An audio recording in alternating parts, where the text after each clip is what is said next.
Have you ever wondered why your favorite song just gives you this incredible rush? Or why you sometimes have those crazy dreams about flying?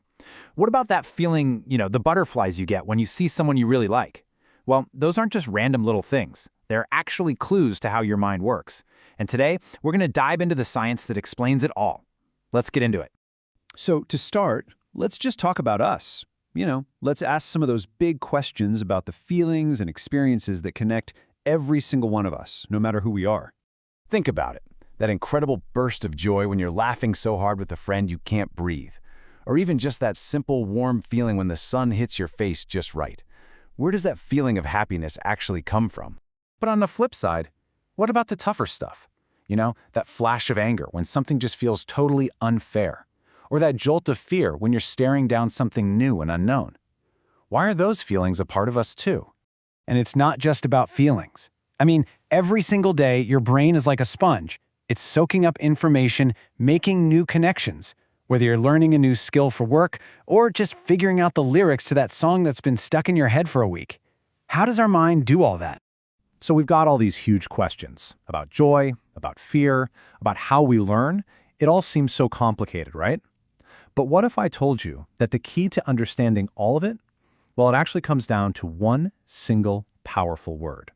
And that answer is psychology. Yep, that's the key. It's what unlocks all the mysteries we were just talking about, from our biggest joys to our deepest fears and all the amazing things our brain is doing in between.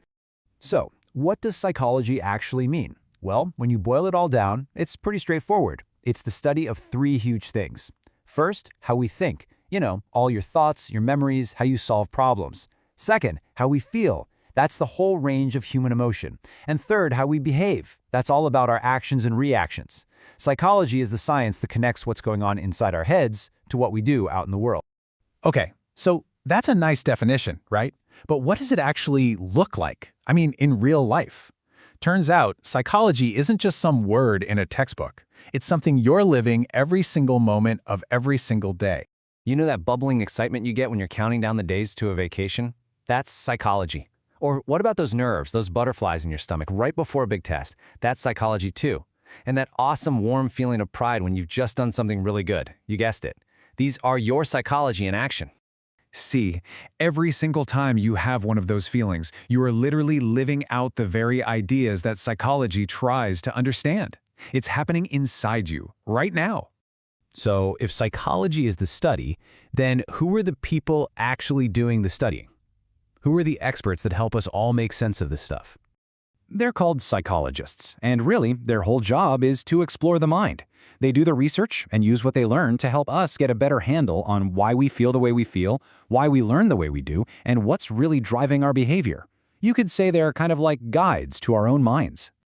Now, this was just a quick introduction, but honestly, we're just scratching the surface of an amazing journey. So, where do we go from here? Well, in our upcoming explainers, we're going to meet some of the brilliant minds who completely changed how we understand ourselves. And, more importantly, we're going to see how their big ideas can actually help us in our own daily lives. It's going to be fascinating. So, to wrap this all up, I'm going to leave you with one final question to think about. Just take a second right now and think back on your day. What's one clear feeling you had? Was it happiness, frustration, maybe curiosity? Just by noticing it and giving it a name, you're already practicing psychology. Pretty cool, huh?